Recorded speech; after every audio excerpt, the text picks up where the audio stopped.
안녕하세요. 저는 직장인 남편을 내조하며 평생 전업주부로 애 둘을 키우고 살았던 60대 여성입니다. 인생에 굴곡 없이 꽤 평범한 삶을 살았던 저는 제 인생에 사별은 있어도 이혼은 없을 줄만 알았어요. 저도 남편도 무던한 성격으로 대단한 천생연분은 아니지만 나름 서로에게 괜찮은 반려로서 살아왔다고 생각한 거죠. 하지만 그것은 모두 저만의 착각이었던 겁니다. 40년 가까이 함께 살았으면 서로 알 건 다 안다고 생각했는데 그게 아니더라고요. 얼마 전 은퇴한 남편은 직장에서 꽤 존경받던 사람이었습니다. 오죽했으면 스승의 날에 집에 선물을 들고 찾아온 어린 사원이 있을 정도였어요. 제가 운 좋게 첫 회사에서 부장님을 만나 힘든 사회생활을 버틸 힘을 기른 것 같아요. 학교 선생님만 스승인가요? 고단한 인생을 어떻게 살아가야 하는지 알려주신 홍 부장님이야말로 제 인생의 스승님이십니다.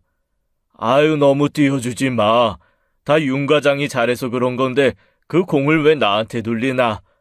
앞으로도 지금까지 해온 것처럼 그대로만 해. 제 동생도 형부는 법 없이도 살 사람이라며 길에 쓰레기 한 번을 안 버리던 남편 보고 대단하다고 했고요.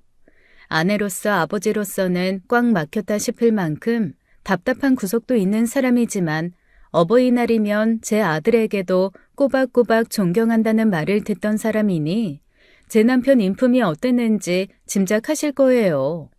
그렇게 다정한 사람은 아니어도 남들한테 쓴소리 들을 일 없는 책임감 있는 가장이라 저도 참 대단하다 했습니다. 그러니 평생 남편한테 군소리 한 번 없이 혼자 집안일을 다 해냈어요. 남들은 가끔 남편한테 설거지도 시키고 빨래라도 개우라고 한다던데 전 미안해서 그런 부탁을 해본 적도 없습니다. 딱 하나 남편에게 마음에 안 드는 점이 있다면 그건 남편의 오랜 초등학교 동창들이었어요. 남편과는 하나부터 10까지 하나도 맞는 구석이 없는 것 같은데 어려울 때 한 동네에서 살던 친구들이라 그런지 각별하더라고요. 여자들이면 알 겁니다. 여자들이 남편 친구들 싫어하는 경우는 대개 그 상대가 자기 기준에 질이 나쁘다고 생각할 때일 거예요. 저 같은 경우 남편의 초등학교 동창들이 다 그렇게 보였습니다. 그놈의 동창회 좀 안 가면 안 돼? 동창회는 무슨, 그냥 성일이랑 효종이 보러 가는 거라니까. 셋이 모여 놀면 동창회 나간 것처럼 놀다 오니까 그렇지. 내가 다른 사람 만날 때 뭐라고 하는 거 봤어? 직장 동료인 호석 씨나 거래처 사람으로 만났다던 태호 씨 만난다고 하면 군말 없이 보내주잖아. 그러면 여기까지 왔다는데 그냥 보내? 밥 한 끼는 하고 보내야지. 아유, 무슨 1년에 한두 번이나 오는 것처럼 매달 오잖아, 매달. 지난달에도 저녁이나 먹고 온다더니 자정이 다 되어서야 오고 꼬박꼬박 밥이며 술이며 죄다 사 먹여 보내니 올 때마다 연락하는 게 당연하지. 당신 남들이 보면 호구야, 호구. 알어? 호구가 뭐냐, 호구가. 내가 그래도 집안의 가장인데 그런 소리를 해서 되겠어? 다른 사람한테는 똑 부러지면서 왜 그렇게 그 친구들한테만 호구처럼 맨날 퍼주냔 말이야. 제가 그렇게 하소연하며 길목을 막으면 남편은 못 들은 척 나가곤 했죠. 평소에도 자꾸 집에 연락 못하게 하거나 자정이 넘어 귀가시키는 일로 갈등이 있었거든요. 그래서 한 번은 직접 그 친구들 모임에 나간 적도 있습니다. 끼리끼리 노는 자리 뭐가 좋다고 갔겠어요. 대체 뭐하고 신나게 놀길래 나갔다 하면 함흥차사인가 싶기도 하고 친구 중에 자기 와이프 데려온 사람도 있다길래 그 말 믿고 간 자리였어요. 갔더니 정말 가관이더라고요. 아이고, 재수씨 오셨네. 오랜만이에요, 재수씨. 네. 안녕하셨어요? 딱 보면 모릅니까? 신수가 훤하잖아요. 내가 요즘 여자친구 만나는 재미에 푹 빠져서 내 나이도 잊고 살아요. 네? 야야야, 재수씨 앞에서 무슨 그런 소리를 하고 있어. 인사하세요, 재수씨. 여기는 내 와이프, 복희. 어머, 와이프라니. 나 그런 거 안 한다니까. 그만 좀 튕겨라. 하여간 어디서 본 건 있어가지고 밀당은. 정정할게요, 재수씨. 앞으로 내 와이프 될 사람. 모 묻은 개가 겨 묻은 개 나무란다더니, 야야, 그만 좀 조물딱거려, 재수씨 앞에서. 와이프 데리고 가기도 하는 자리라고 해서 나가봤더니 와이프는 무슨 상간녀였어요. 거기다 제가 있는데도 크게 눈치 보지도 않고 은근히 음담패설을 즐기고요. 정말 낯뜨거워 몇 번이나 남편을 노려보았지만 남편은 애써 제 눈길을 피하며 아무렇지 않은 겁니다. 밥이 입으로 들어가는지 코로 들어가는지도 모르겠는데 2차 술자리까지는 어떻게 버텼어요. 그런데 3차로 노래방을 가자는 거예요. 싫지만 직접 그 자리에 참석해보니 남편만 두고 가는 것도 싫어서 버텼죠. 그랬더니 제일 질 나쁜 친구 하나가 음흉하게 웃으며 저에게 그러는 겁니다. 재수씨도 가시게? 남자끼리 좀 보내주지. 경욱이 재수씨 눈치 보여 어디 엉덩이 흔들겠어요? 저도 노래방 좋아해요. 같이 가요. 가요, 가. 재수씨 노래 한번 들어봐야지. 그렇게 가게 된 노래방이었고 아주 술을 마시며 만취 상태로 노래를 부르더니 저한테도 하도 권해서 저도 한 곡 했죠. 제가 막 노래를 시작하는데 갑자기 문이 열리더니 여자 둘이 들어오는 거예요. 짧고 딱 붙는 치마에 진한 화장을 한 여자들은 도움이었습니다. 그 여자들은 한두 번이 아닌지 자연스레 혼자 온 남편 친구들 옆으로 가서 앉는 거예요. 그 옆에 앉아있던 남자들은 자연스레 비켜주고요. 너무 놀란 제가 가사도 잊은 채 어버버 하는데도 아랑곳하지 않더라고요. 결국 남편 친구들이 여자를 끼고 앉아 하는 행태에 너무 놀라 남편을 끌고 나와버렸죠. 남편은 억지로 제게 끌려오면서 내내 투덜거리는 겁니다. 가려면 혼자 가지 뭘 나까지 끌고 나와. 당신 뭐야? 맨날 저러고 논 거야? 여자 끼고 놀았어? 끼고 노는 애들만 노는 거야. 내 옆에는 앉지도 않는다고. 여자를 불러 놀잖아, 여자를. 당신 옆에 안 앉혀서 놀면 그래도 된다는 거야? 그리고 어떻게 믿어? 저러고 노는 판에 끼어 있는데 그걸 내가 어떻게 믿냐고. 세상에 세상에 어쩜 저렇게 사람들이 철면피야? 친구 와이프가 온 자리에서도 저 정도면 말 다 한 거 아니야? 원래 남 눈치 안 보고 사는 애들인 거 알잖아.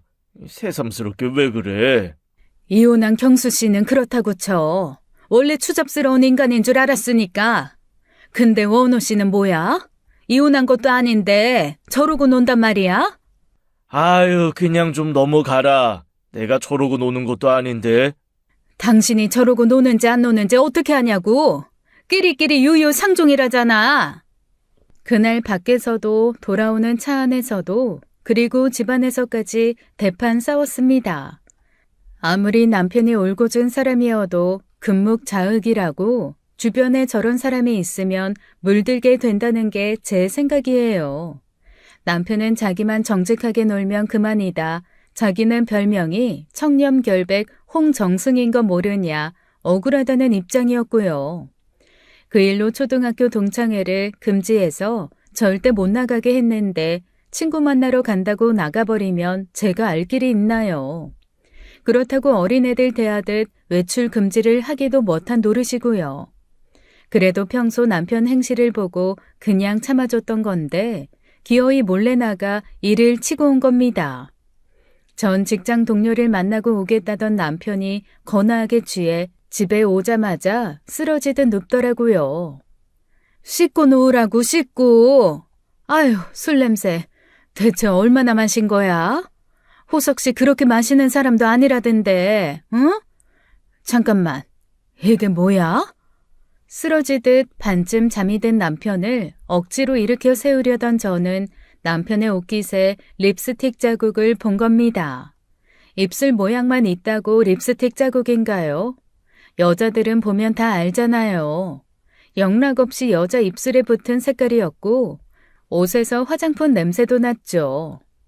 그 순간 나한테 거짓말하고 또 그 작자들을 만났구나 싶어 피가 거꾸로 솟더라고요. 술에 취해 몸도 가누지 못한 사람을 상대로 난리쳐봐야 소용없는 일이었고 취해 누워있는 꼴을 보면 열불이 나서 그대로 두고 나왔죠. 소파에 옆으로 누워 밤새 잠도 못 자고 얼마나 속이 끓었는지 모릅니다. 이른 새벽 목이 탔는지 안방에서 기어 나오더라고요. 아유, 깜짝이야. 뭐야? 왜 그러고 있는데? 당신 어제 누구 만났어? 뭐? 누구 만나기는 호석이 만나고 온다고 했잖아. 거짓말 치지 말고 솔직하게 말해. 누구 만났어? 원석 씨, 경수 씨, 당신 초등학교 동창들 만난 거지? 아니라니까. 왜 생사람을 잡아? 저는 그 말에 열받아 성큼성큼 남편에게 다가가 옷깃을 잡아 당겨주며 물었습니다. 이건 뭔데? 옷깃에 있는 이 립스틱 자국 뭔데? 뭐? 그럴 리가.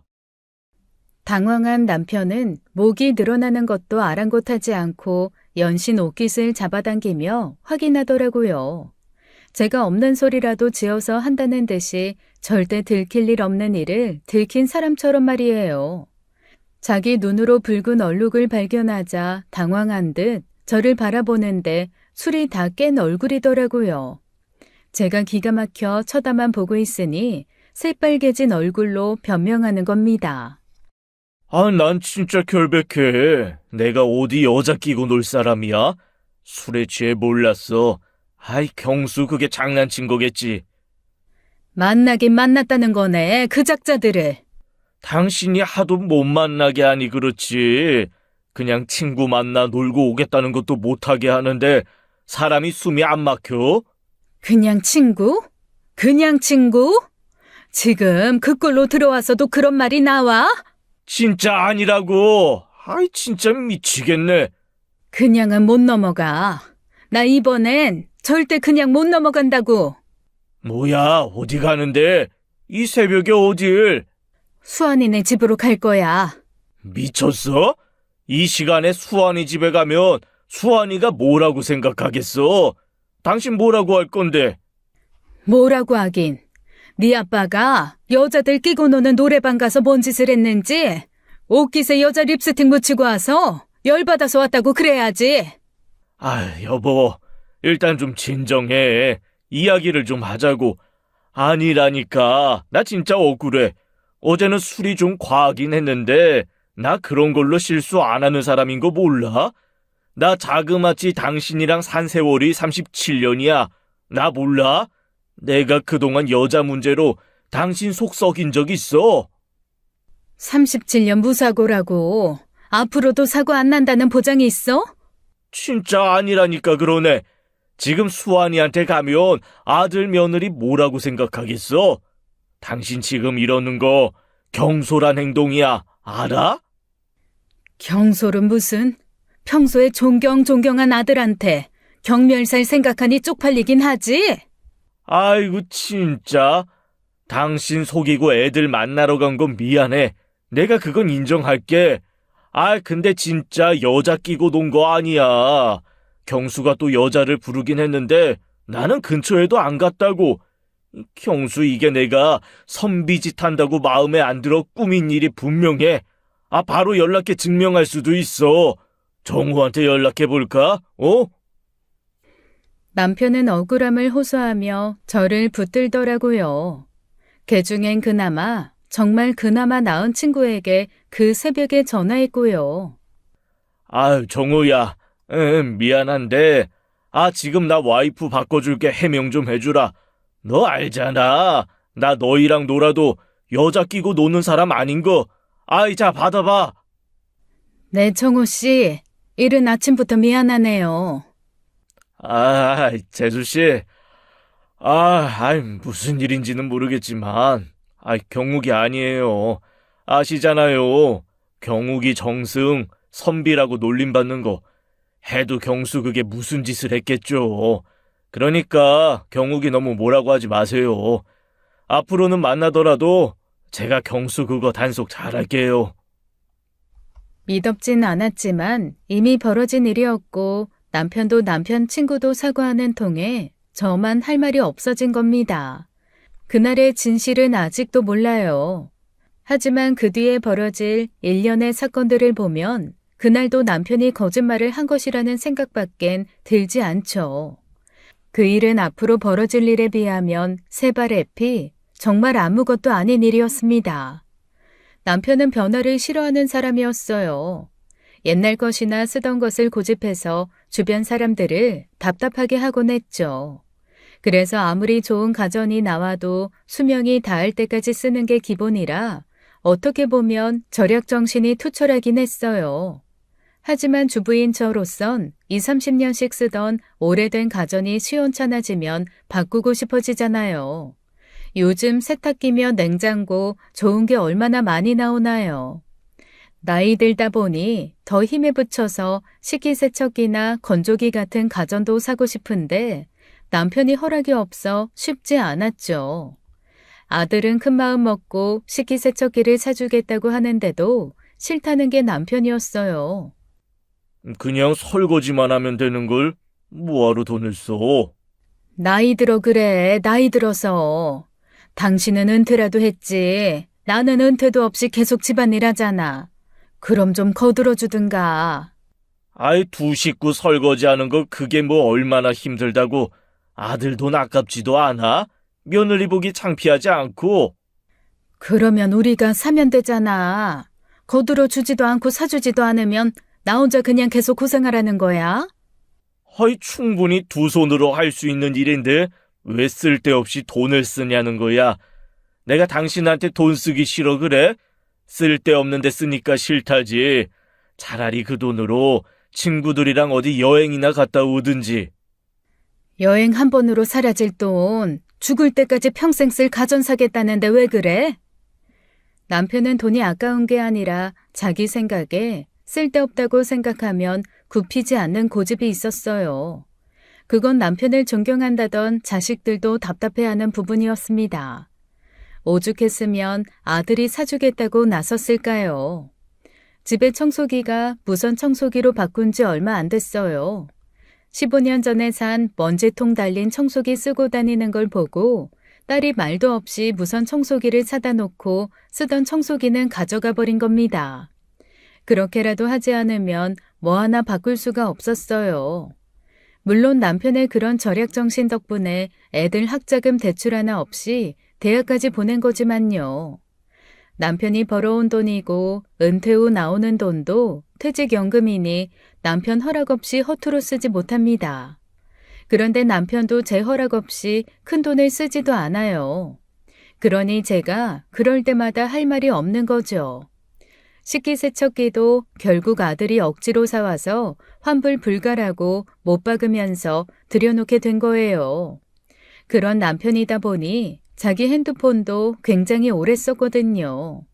피처폰을 굉장히 오래 쓰다가 결국 나라에서 2G 서비스를 종료하고 나서야 바꾼 겁니다.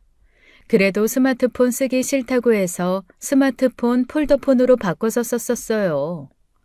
핸드폰이 접히질 않으니 핸드폰 같지 않다고 해서요. 그 스마트폰도 유튜브며 카톡이며 잘 되는데 원래 쓰던 버릇이 있어 그런지 잘 사용하지 않더라고요. 핸드폰에 관심이 없는 사람이라 핸드폰을 놓고 다니는 적도 많았죠. 그런데 그 폴더폰이 남편 실수로 두동강이 나게 되면서 드디어 스마트폰으로 바꾸게 되었어요. 아빠 이거 써요. 전에 무슨 경품으로 받은 건데 나는 핸드폰 바꾼 지 얼마 안 돼서 어떻게 하나 했는데 잘 됐네. 왜 핸드폰을 다 경품으로 준단 말이야? 핸드폰이 뭐예요? 차도 경품으로 주는 세상에. 그냥 써요. 안 써봐서 그렇지 쓰다 보면 편해서 좋아요. 엄마도 처음엔 어색해했지만 지금 잘 쓰잖아요. 게다가 아들을 비롯해 주변 친구들의 입김도 있었을 겁니다. 선비, 정승이라고 사람 놀리기 좋아하던 그 작자들이 남편 폴더폰으로 얼마나 비웃었겠어요. 결국 남편에게도 스마트폰 시대가 열렸고 그건 우리 집안의 비극의 문이 열린 것과 같았죠. 화면이 커지다 보니 눈도 편하고 아들이 보내주는 사진도 보고 주변 사람들과 쉽게 소통하니 재미를 붙이더라고요. 핸드폰 같은 전자기기는 멀리하던 남편이 핸드폰을 잡고 사니 저도 참 신기하더라고요. 스마트폰 없이 어떻게 살았나 싶네. 그렇게 재밌어? 재밌기는. 그냥 뭐가 있나 보는 거지. 근데 이거 방송을 언제 하는 거야? 이거 유튜브잖아. 방송이 아니라 사람들이 올려놓은 거 보는 거야. 당신 보고 싶을 때 계속 볼 수 있는 거라고. 이 유튜브가 그런 거야? 그럼 시간 맞춰 안 봐도 되는 거네. 또 보고 싶으면 어떻게 하고? 또 보고 싶으면 이렇게 이거 눌러서 다시 처음부터 보면 되지. 그래도 제가 남편보다 스마트폰 선배다 보니 이런저런 걸 알려줬는데 그때마다 남편은 아이처럼 신기해 하더라고요. 골칫거리라면 스마트폰 기능 배운다는 핑계로 친구들 만남이 잦아졌다는 거예요. 그 꼴도 보기 싫은 초등학교 동창 중 하나가 집 근처로 이사와서 더 문제가 됐죠. 근데 그것도 하루 이틀이지 정말 해도 해도 너무하다 싶게 폰을 잡고 사는 거예요.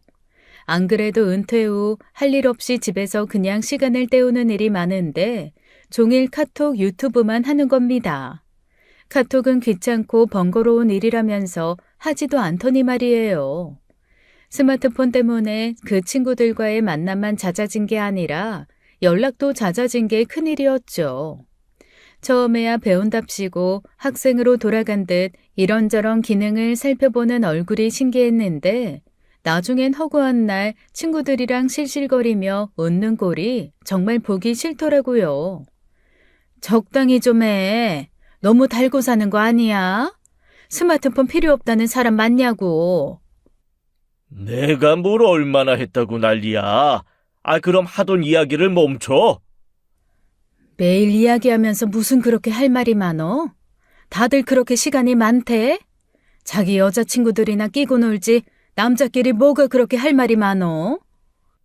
당최 맨 전화기 붙들고 수닥 떠는 거랑 내가 폰 붙들고 애들이랑 카톡하는 게 뭐가 달라.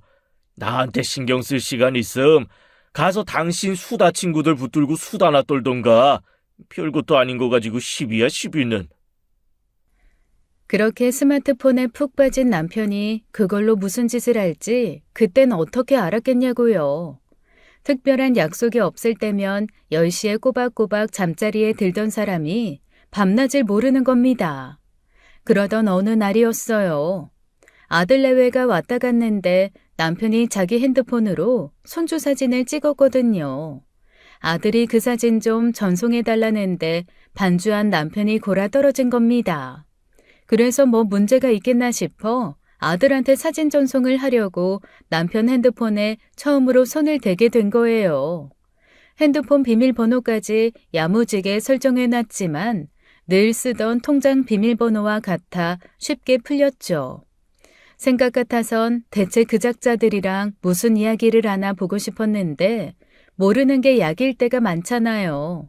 그래서 아들에게 사진만 보내야겠다 싶어 사진첩에 들어갔는데 너무 놀라 핸드폰을 떨어뜨리고 말았습니다.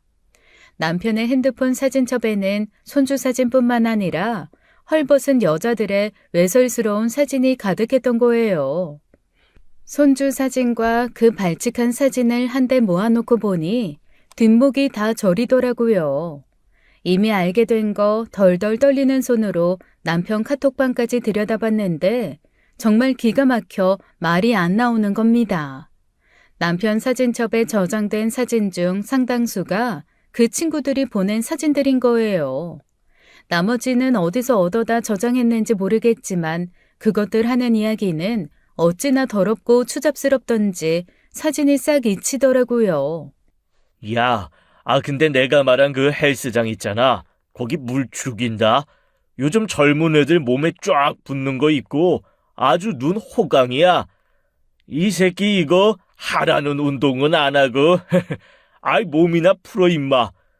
헬스장이 몸 푸는 데냐? 눈 푸는 데지. 요즘 헬스장 가면 아래쪽 혈압 올라 큰일이다. 시도 때도 없이 이팔 청춘이야. 조심해라. 그러다 한 방에 훅 가, 임마. 야야, 안 돼요 하는 애들 눈빛 보면 돼요 하는 초대장인 거 모르냐? 어디? 깜빵 초대장? 아이, 조심해라, 진짜. 요즘 애들 영악해. 큰일 난다니까. 그나마 다행인 건 남편은 그런 대화에는 잘 참여하지 않고 웃고 그냥 넘긴다는 겁니다. 대화를 다른 쪽으로 옮기던지 바빴다는 식으로요. 보고 있자니 정말 토악질이 나오는 대화들이 수두룩하니 속이 터져 미칠 지경이었어요. 동조를 하든 안 하든 그런 사람들이랑 같은 방에서 대화를 나눈다는 것 자체가 너무 싫었거든요. 한창 그 더러운 대화 내용들을 읽고 있는데 남편이 깨더군요. 제 손에 자기 핸드폰이 들려있는 걸 보더니 화들짝 놀라 용수철처럼 튀어올랐죠. 뭐야? 왜 남의 핸드폰을 보고 있어?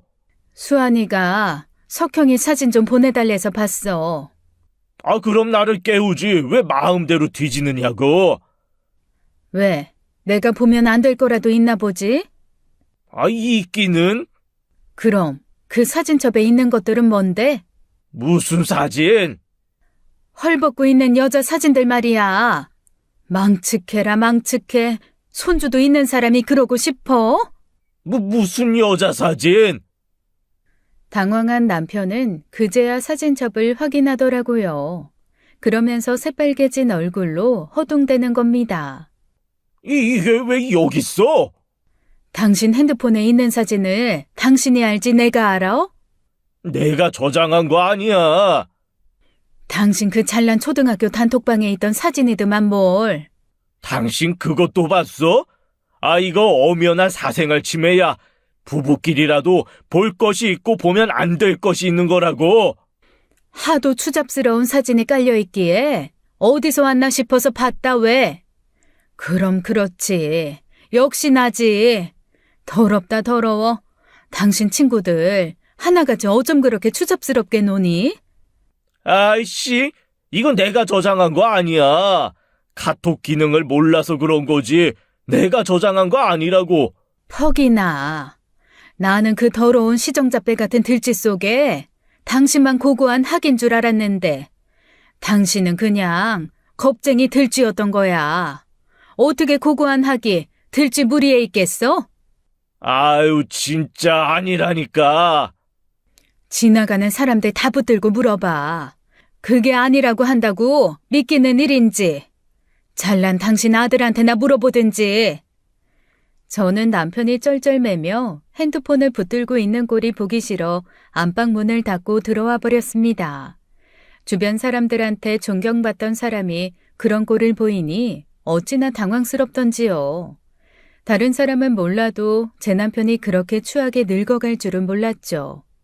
그 뒤로 제가 말도 섞지 않고 밥도 차려주지 않자 남편도 화가 났는지 마음대로 생각하라며 해명도 안 하더군요.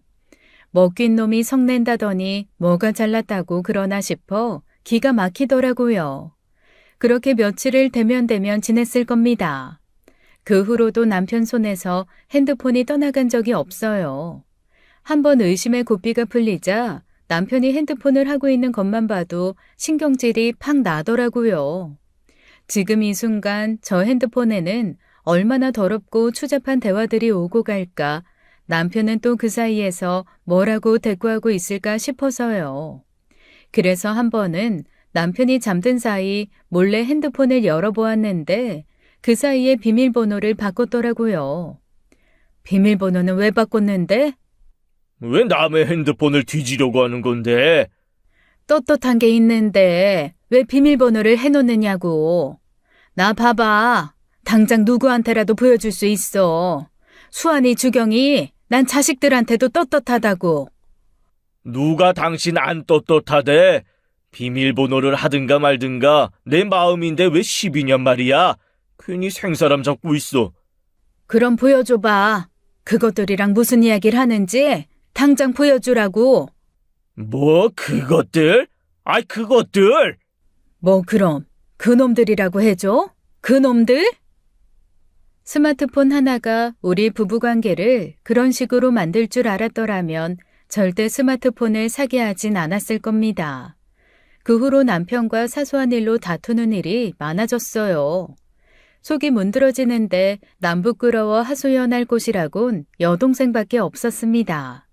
제 이야기를 들은 동생은 기가 막힌다며 입을 떡하니 벌렸죠. 어머, 형부가? 그게 사실이야? 세상에, 순선비 같더니 어쩜 형부가 그래? 원래 그런 사람인지 그 작자들이랑 놀다 보니 그렇게 됐는지. 아휴, 정말 내가 미쳐. 어디다 창피해서 말도 못한다니까. 말한다고 뭐 다 믿겠어? 나도 이렇게 안 믿길 지경인데. 언니, 그냥 넘어갈 거야? 그럼 뭐 어떡해. 남편이 친구들이랑 외설스러운 카톡 주고받아서 정 떨어졌어요 하고 이혼한다고 하면 이혼하라고 허락해준대? 이혼이 아니라 그냥 두고 보지만 말고 못 놀게 해야 할 거 아니야. 네 형부가 유치원생이냐? 무슨 수로 못 만나게 해. 집에 붙들어 놓을 수도 없고. 그러면 그대로 두게? 그러다 진짜 자기 친구들처럼 여자 끼고 놀다가 바람이라도 나면 어쩌려고. 그땐 이혼이지. 여자친구라고 끼고 사는 거 생겼단 봐. 나는 그 두 년놈들 다리 몽둥이 툭 분질러 놓을 거니까. 솔직히 그렇게 말하면서도 설마 남편에게 진짜 여자 문제가 생기려나 했습니다. 선비도 학도 아니었지만 그렇다고 다른 여자들 끼고 놀 정도로 배포가 큰 사람도 아니었거든요. 그때까지만 해도 제가 남편에 대한 믿음이 조금이나마 남아 있었던 거죠. 그 믿음도 오래 가진 못했지만요. 어느 날 남편이 잠시 자리를 비운 사이 핸드폰이 불빛이 번쩍번쩍해서 보니 전화가 왔더라고요. 무음이라 거실에 있던 남편은 듣지 못했는데 모르는 전화번호가 영 신경 쓰이는 겁니다. 여자의 촉은 무섭다잖아요. 하루에도 몇 개씩 오는 스팸 문자와 각종 대출 광고 문자가 있으니 부재중 전화가 온데도 그런가 보다 할 텐데 이상하더라고요. 그 밤중에 일반 휴대전화 번호로 걸려오는 전화라니요. 그래서 망설이다 전화를 받았습니다. 그랬더니 기다렸다는 듯이 여자 목소리가 들리는 거예요. 오빠, 왜 이렇게 전화를 늦게 받아? 애교 섞인 목소리로 한껏 교태를 부리는데 너무 놀라 말문이 턱 막혔죠. 받은 사람은 대답도 없는데 여자는 뭐가 바쁜지 혼자서 잘만 떠들더라고요. 아이, 오빠, 오늘 온다면서 왜 안 왔어? 나 오빠 목 빠지게 기다렸는데. 저는 간신히 이성을 붙들고 여자한테 물었습니다. 누구세요? 그랬더니 여자는 대뜸 전화를 끊어버리더라고요. 저는 다시 여자에게 전화를 걸었어요. 그러자 전화를 안 받더라고요. 열받아 끊고 다시 전화를 걸었는데도 신호만 갈 뿐 전화를 받지 않았고요. 그런데 그때 남편이 들어와 제 손에서 휴대전화를 낚아채 가는 겁니다. 뭐 하는 짓이야? 전화가 와서 받았다 왜? 내 전화를 왜 당신이 받아? 왜? 받으면 안 되는 사람한테 전화가 오기라도 하나 보지? 제 말에 남편은 대꾸도 하지 않고 나가려고 하는 겁니다. 그래서 황급히 뒤따라 나가 물었어요. 누구야? 그 여자 누구냐고? 무슨 여자? 당신한테 전화한 그 여자. 오늘 오기로 했는데 왜 안 왔냐고 추궁하는 그 여자. 아이, 몰라. 잘못 걸린 전화겠지. 이젠 하다 잘못 걸린 전화로 사람을 잡아. 당신도 나한테 실망했겠지만 나도 당신한테 보통 실망한 게 아니야. 나를 그렇게 못 믿어? 지금까지 어떻게 살았어? 그래, 나 당신이 이런 문제 일으킬 줄은 평생 꿈에도 몰랐어. 그래서 배신감이 장난이 아니야. 당신은 나한테 그러면 안 되지. 당신이 한 짓이 있으니 실망이 있는 거지. 내가 괜한 사람 잡아서 그래? 오해고 뭐고? 당신이 그렇게 떳떳한 사람이었으면 핸드폰 비밀번호는 왜 바꾸는 건데? 말했잖아. 부부지간에도 사생활이라는 게 있다고. 나 같으면 그렇게 오해받고 싶지 않으면 신뢰를 줄 수 있는 행동을 했겠어. 나 같으면 당신 싫다는 추접스러운 친구들 만나지도 않고 그런 이야기나 하는 친구들 방은 그냥 나올 거라고. 누굴 만나든 누구랑 대화를 하든 나만 떳떳하면 되는 거지. 그 상황에 생긴 오해나 불상사 같은 건 내가 아니라고 하면 믿어줘야 하는 거 아니야? 왜 매번 멋대로 오해해놓고 해명하라는데 내가 아니라고 해도 믿어주지도 않을 거면서. 남편은 자긴 잘못이 하나도 없다는 듯 발뺌하더라고요.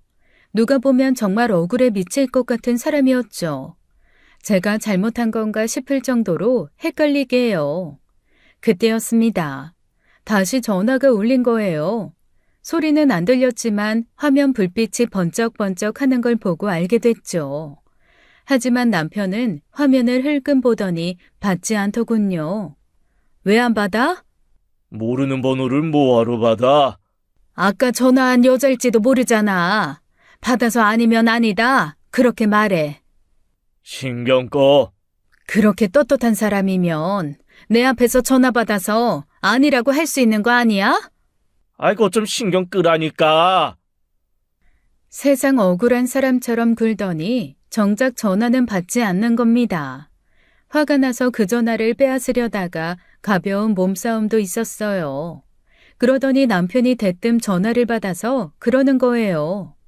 왜 자꾸 전화합니까? 왜? 내가 아니라고 했잖아요. 아니라는데 왜 전화해서 사람 이상한 사람 만드냐고요. 누군지 모르겠지만 다시는 전화하지 마세요. 알겠어요? 그러고 나서 전화를 끊고 저를 쏘아보며 그러는 겁니다. 이제 됐냐? 이제 됐어? 그러고는 잔뜩 화가 난 얼굴로 방에 들어가 버리더라고요. 그런 모습을 보니 저도 혼란스러웠습니다. 괜한 의심을 키워 별것도 아닌 일로 남편을 몰아세우나 싶었던 거예요. 이렇게는 못 살겠다 싶더군요. 결판을 내던지 해야지 스마트폰 때문에 노이로제에 걸릴 지경이었으니까요. 그래서 우리 부부는 다음 날 조금 진정이 된 후 이야기를 나누었죠. 솔직히 당신한테 실망도 많이 했고 문제가 있다고 생각해. 근데 당신 말대로 내가 그 문제로 괜히 당신을 오해하고 있는 부분도 있다고 봐. 그러니 당신이 내가 더는 오해하거나 쓸데없는 의심하지 않도록 해줬으면 좋겠어. 뭘 어떻게 해야 하는데? 핸드폰은 오픈하자. 수시로 서로 확인할 수 있도록 해주자고. 아이고 수완 엄마야. 그건 아니라고 했잖아. 나는 당신 사생활에 관심 없어. 어련히 알아서 하겠지. 설마 나 배신하는 일 하겠어? 믿어주는 건 고마운데 솔직하게 말하잖아. 나는 안 믿기니까 그렇게 해달라고. 제가 핸드폰 공개를 요구하는 건 그만큼 부부 사이의 신뢰가 많이 깨졌다는 의미겠죠. 그런 거 보면 세월은 아무것도 아니었어요. 40여 년을 가까운 세월 동안 보여줬던 모습이 사소한 문제로도 무너질 수 있는 거니까요. 얼마나 허무한 일인지요.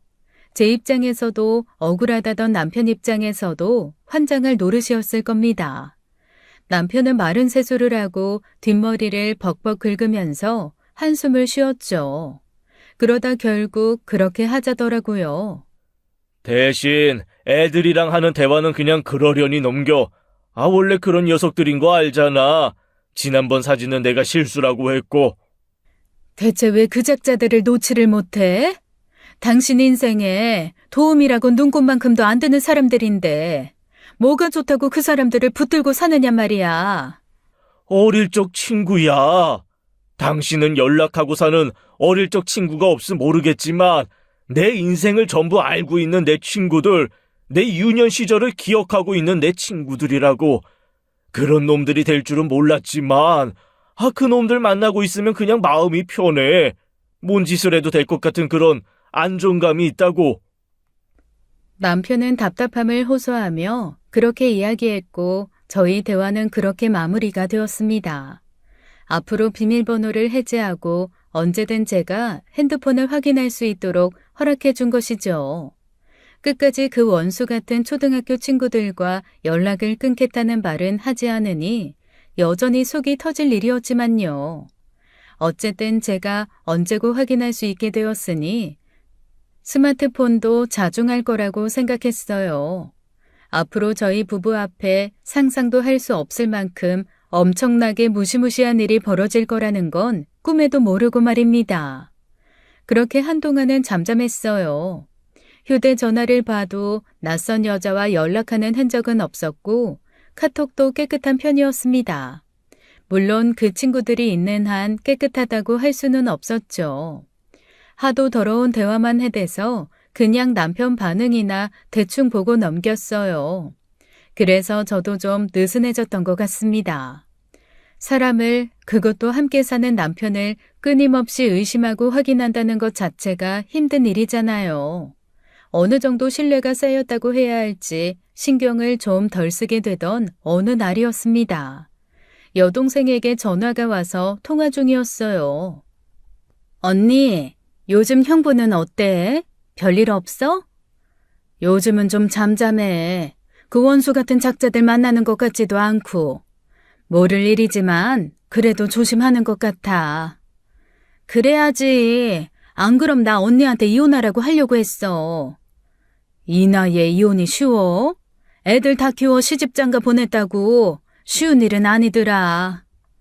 언니, 100세 시대야. 영 아니다 싶으면 지금이라도 헤어져야 남은 수십 년이 마음 편하지. 진짜 그런 일 생기면 나도 결국 고민하겠지. 지난번에도 심증에서 끝난 일이니 넘어갔지. 아니었음 나도 얄짤없어. 네 형부 다른 사람은 몰라도 아들이면 껌뻑 죽잖아. 자기 아들 실망시킬까봐 벌벌 떠는데 한 번만 더 이런 일 있다간 바로 수환이한테 말해야지. 그때였어요. 갑자기 초인종이 울렸죠. 저는 동생에게 잠깐 기다리라고 한 후 나갔는데 등기가 왔더라고요. 무슨 등기인가 싶었는데 남편 앞으로 온 출석 요구서였습니다. 너무 놀라 덜덜 떨면서 뜯어본 봉투에는 남편의 범죄 사실이 쓰인 출석 요구서가 들어있었어요. 여진아, 이게 무슨 일이야? 네 형부 앞으로 출석 요구서가 왔어. 출석 요구서? 왜? 무슨 일인데? 잠깐만. 사건 번호, 피의자 이름. 가만. 혐의 내용이 어머 세상에. 언니, 왜? 무슨 일인데 그래?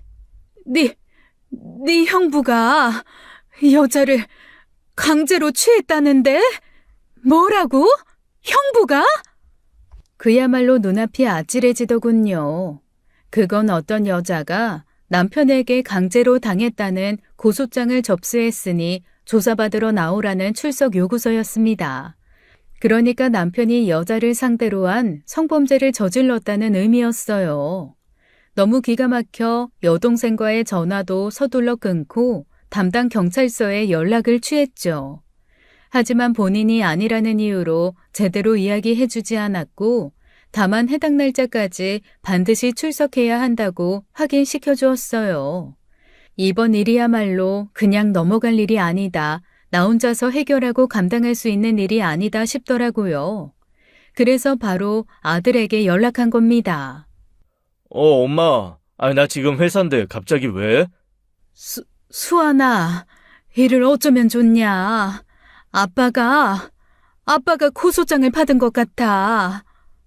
뭐? 아빠가 왜? 무슨 일로?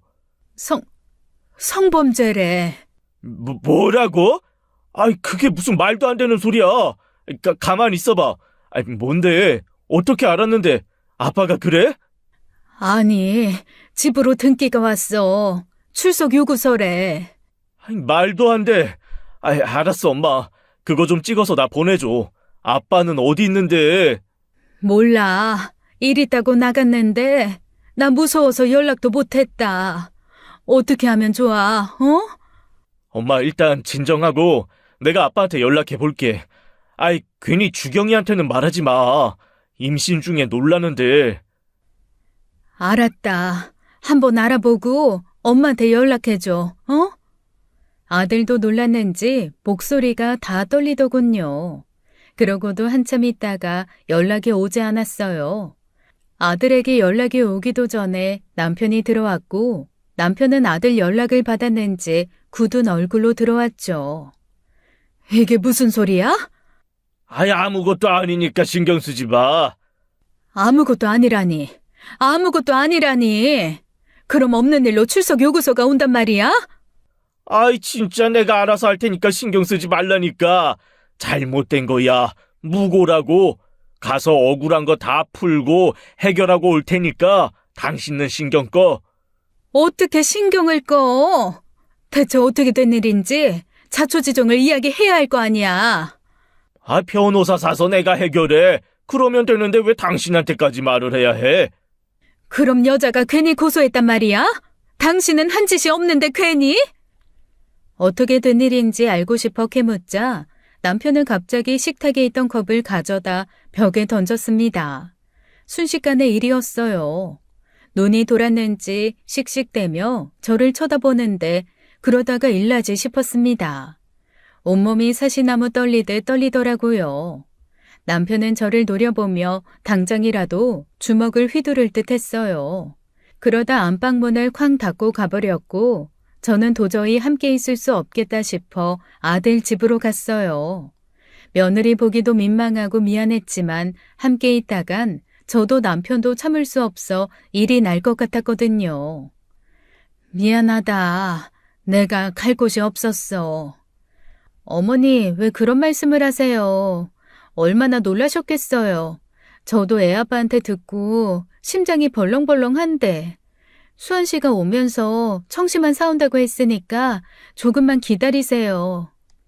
며느리가 주는 찬물을 마시고 있는 사이 퇴근한 아들이 들어오더라고요. 제가 있는 걸 보고 좀 놀란 눈치였는데 남편과 싸우다 집에서 나왔다는 말 듣고 깊은 한숨을 쉬었죠. 뭐래? 아빠랑 이야기 해봤어? 고소장 받은 거 사실이래. 아빠한테는 따로 연락 왔었대. 아, 그럼 그게 무슨 말인 거야?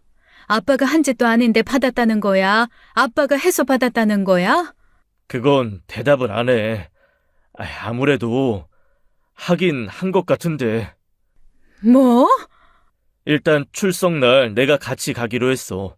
아빠 설득해서 무슨 일인지 알아볼 테니까 엄마는 당분간 여기 있어. 아들은 착잡하다는 듯 한숨을 내쉬었고 실망스럽고 피곤한 기색이 역력해 더는 묻지 못했습니다. 그렇게 하루하루 시간이 어떻게 가는지도 모르고 아들 집에서 신세를 졌어요. 그러다 남편 출석날이 왔고 아들이 잘 다녀오겠다고 나간 후로 속이 새카맣게 타들어가는 것 같았습니다. 어머니, 점심 드세요. 좀 드셔야지. 며칠 동안 제대로 드시지도 못했잖아요. 사람은 밥 힘으로 견디는 거예요. 이러다 어머니 먼저 쓰러지세요. 아휴, 나 죽겠다. 나 정말 죽겠어. 그냥 이대로 확 죽어버리면 좋겠어. 내가 살아 뭐하니? 내가 살아 뭐해? 어머니께서 잘못하신 것도 아닌데 왜 그런 소리를 하세요? 일단 기다려보시고 어떻게 된 일인지 알고 나서 그때 속상해 하셔도 돼요. 그러니까 조금만 드세요. 며느리의 성화에 간신히 죽 몇 술 떠먹고 누웠습니다. 텔레비전을 틀어놨는데 도통 눈에 들어오지도 않더라고요. 아들이 돌아온 건 저녁이 다 된 시간이었는데 말도 못하게 어두운 낯빛에 심장이 철렁 내려앉더군요. 무슨 일이래? 어떻게 된 거래? 아무래도 아빠가 잘못 걸린 것 같아. 잘못 걸리다니. 그럼 아니라는 거야?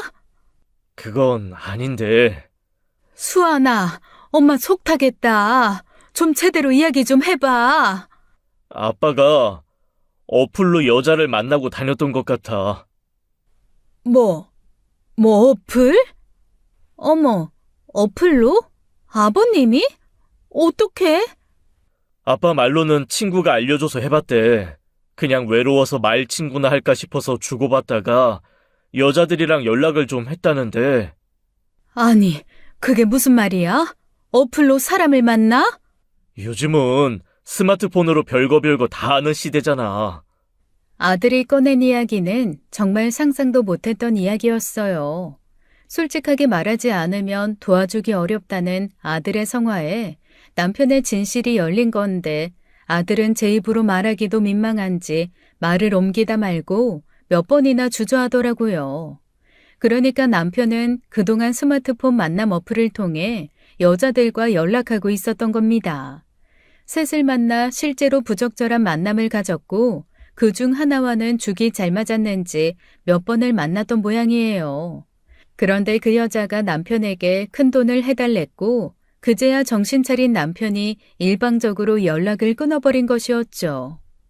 그 여자가 돈을 해주질 않으니까 분해서 그렇게 한 것 같은데, 일단 아빠 말은 그래. 그 여자가 그렇게 나오니까 아빠가 겁이 나서 대화 내용도 다 지워버렸대.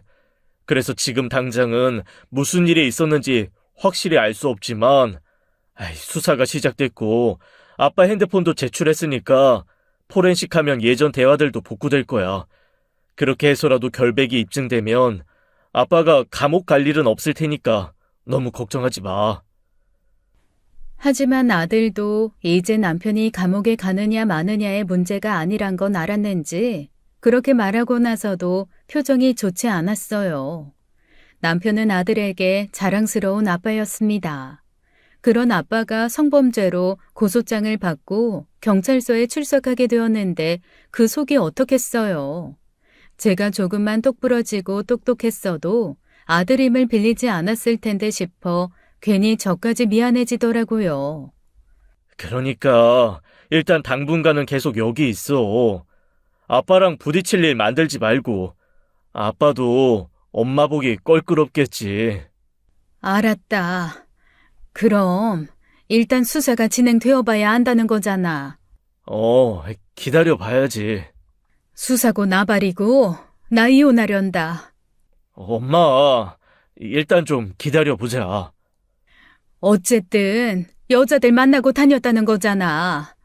밖에서 그 더럽고 추잡스러운 것들이랑 똑같은 짓 하고 다녔다는 거 아니야. 엄마 일단 진정해, 혈압 오른다니까. 세상에 어쩜 이러니, 세상에 믿을 사람 하나 없다더니 어떻게 너네 아빠가 그런 짓을 해. 알고 보니 그 여자는 남편보다 15살이나 어린 40대의 여성이었대요. 집에 아내가 있고 시시때때로 찾아오는 자식들과 며느리 사위, 거기다 손자까지 외롭긴 뭐가 외롭습니까? 아주 배가 부른 것이죠. 오랜 부부 생활을 하다 보니 자연스레 저희 부부는 관계를 하지 않고 살고 있어요. 남편도 딱히 따로 요구한 적도 없었고요. 선비 같던 남편도 남자였는지 젊은 여자를 만나고 다녔단 말에 누가 가슴에 불이라도 지핀 듯 화끈거리더군요. 자식들 보기는 또 얼마나 나쁘끄러운 일이고 며느리는 또 어떻고요. 모르긴 몰라도 사돈귀에도 들어갔을 것 같은데 아주 온몸이 다 불덩이가 될 지경이었습니다. 실제로 그날 밤 이유도 없이 고열이 나서 응급실에서 링거도 맞고 며칠을 시름시름 앓다가 겨우 일어났죠. 병원에서 퇴원해 집으로 돌아왔어도 넋을 놓고 지냈고요. 그동안은 며느리가 사다 준 옷을 입고 지냈는데 그래도 한 번은 집에 갔다 와야지 싶었습니다. 제대로 짐을 싸서 나와야겠다 싶었던 거죠. 며느리는 혼자 갔다가 괜히 싸움이라도 나서 문제가 생길까 걱정된다며 따라 나섰어요. 그렇게 오랜만에 집에 들어간 겁니다. 그런데 현관에 낯선 여자의 신발이 있더라고요. 순간 심장이 또 한 번 철렁 내려앉으면서 이 인간이 집에도 여자를 들였구나 싶었습니다. 며느리도 놀랐는지 들어가지 말라고 저를 붙들었지만 저는 두 눈으로 확인하고 싶더라고요. 그렇게 신발을 벗던 그때 갑자기 딸이 썼던 방에서 누군가 나온 겁니다. 그런데 그 여자를 본 순간 저는 다시 한번 얼어붙었어요. 말문이 콱 막힌 저를 대신해 며느리가 먼저 물었죠. 넌 누구니? 아, 뭐야. 아저씨가 혼자 사는 집이라고 했는데 어쩐지 이상하다 했지. 뭐? 아저씨? 갈 곳 없다고 하니까 아저씨가 여기 와도 된다고 하던데요? 아니, 너 몇 살이니? 저 학생인데요? 대학생이지? 아니요? 고등학생이요. 어머니! 저는 그 소리 듣고 그 자리에서 주저앉고 말았습니다. 고등학생이라뇨. 미성년자라니요. 세상에 어떻게 이럴 수 있단 말입니까? 그때 다시 등 뒤에서 현관문이 열렸고 남편이 들어오더군요. 남편도 저와 며느리의 등장에 놀랐는지 주춤하는 거예요. 주저앉은 저와 벼랑간 집에 와 있는 낯선 여자아이, 그리고 며느리를 어색하게 번갈아가며 쳐다보면서요. 아버님, 이게 어떻게 된 일이에요? 아니, 그게 아니라, 애가 갈 곳이 없댔어. 갈 곳이 없다고 애를 집으로 들여요? 고등학생을요? 뭐? 아니, 무슨 소리야? 쟤 대학생이야. 성인이라고. 제가 언제요? 제가 학생이랬지. 언제 대학생이랬어요? 무슨 소리야? 네가 분명, 네가 분명. 어떻게 한 거예요? 얘를 어떻게? 어플로 말 걸던데요? 갈 곳 없으니까 재워줄 사람이라고 글 올렸더니 연락 왔어요. 그거야. 나는 네가 대학생인 줄 알고. 남편은 황당하다는 듯 입에 침까지 튀기며 항변하더군요. 어찌나 그 꼴이 꼴도 보기 싫은지 겨우 다리에 땅을 딛고 일어서자마자 남편의 뺨을 후려쳤습니다. 그래도 분이 풀리지 않아 있는 힘껏 한 대 더 때렸어요. 남편은 얼떨떨한 표정으로 저를 쳐다보았고 저도 그것도 모자라다 싶어 있는 힘껏 가슴팍을 쳤죠. 이 미친놈, 이 정신 나간 놈. 세상에, 이제 할 짓이 없어 애를 건드려? 애를? 이 사람이 미쳤나? 건드리긴 뭘. 말 그대로 갈 곳 없다고 해서 재워준 건데. 그냥 재워주기만 한 건 아닌데. 아니잖아요, 아저씨. 뭐야? 뭘 했는데? 너랑 내가 뭘 했는데? 글쎄요. 여기에서 다 말해도 돼요? 너 미쳤냐? 야! 저 300만 원만 주세요. 그러면 입 다물고 그냥 나갈게요. 뭐야? 저도 며느리도 기가 막혀 더는 말도 안 나왔습니다. 인간 같지도 않은 놈이랑 무슨 대화를 하겠어요. 저는 그 자리에서 112에 남편이 미성년자를 몰래 집에 들였다고 신고했습니다. 경찰도 어리둥절해했죠. 남편이 미성년자를 몰래 집에 들였다니 그런 이상한 신고가 어디 있겠습니까? 남편은 신고했다고 저를 죽일 듯이 달려들었고 며느리가 막느라 애를 먹었죠. 다행히 경찰이 빠르게 왔고 남편이 잘 곳을 제공하겠다는 연락을 받고 왔다는 여자애의 현장 진술에 남편은 그 자리에서 현행범으로 체포가 되었어요. 홍경욱 씨, 윤예서 양과 어떤 관계인가요? 그게, 그냥 만남 어플에서 만났어요. 성인이에요. 분명히 저한테는 23이라고 했다고요. 증명할 수 있는 대화 내용 있습니까? 그게, 그건 지웠는데. 윤예서 양은 확인된 주민등록상 나이로 만 17세 미성년자예요. 대화 내용을 지운 건 증거인멸 시도로 볼 여지도 있고요. 현재 예서 양의 진술과 현장 정황상 홍경욱 씨를 아동 청소년 성보호법 제17조 위반 혐의로 체포하겠습니다. 잠깐만요. 아니에요. 진짜 분명 성인이라고 했어요. 대학 전공 문제로 부모님이랑 싸워서 갈 곳도 없다고 했었고요. 말투도 옷차림도 다 성인이었다고요. 다 속을 수밖에 없을 정도였다니까요. 일단 서로 이동해 조사실에서 이야기하시면 됩니다. 진술하신 내용은 충분히 반영되니 걱정하지 마시고요. 변호사 선임 권리도 있으시고 지금부터는 묵비권 행사도 가능합니다. 저 정말 아니에요. 정말 그 정도 쓰레기는 아니란 말입니다. 미성년자라니요. 아유, 아니에요. 남편은 무릎 꿇고 빌며 아니라고 애걸복걸하더군요. 여자애는 함께 온 여경과 함께 먼저 자리를 떴고 결국 경찰 둘에 연행되어 집을 나가게 된 거예요.